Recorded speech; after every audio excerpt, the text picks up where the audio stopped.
വാർദ്ധക്യം എന്ന ജരാനരകൾ ഒരു പെരും പാമ്പ് പോലെന്നിൽ പടരുമ്പോൾ വേദനിച്ച് പിടയുന്ന എൻ മനം ഞാൻ ആർക്കൊക്കെ ഭാരമാകേണ്ടതു ഈ ഭൂമിയിൽ.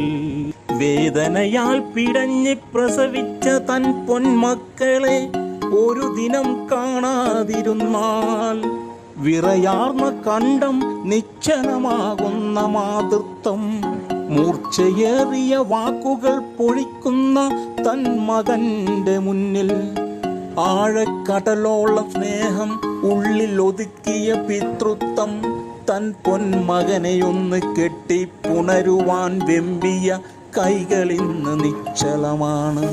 കാലവർഷം കലിതുള്ളി പെയ്യുന്ന രാത്രികളിൽ ചെവികളെ പിടിച്ചു കുലിക്കുന്ന ഇടിവെട്ട് ശബ്ദത്താൽ പേടിച്ച് സ്വന്തം അച്ഛനെയും അമ്മയെയും നെഞ്ചിൽ കെട്ടിപ്പിടിച്ചുറങ്ങുന്ന പൊന്നുമക്കൾ പിന്നീട് സ്വന്തം കാലിൽ നിലയുറപ്പിച്ചാൽ ശല്യമാണോ മാതാപിതാക്കൾ? ക്രൂരമായ ലോകം.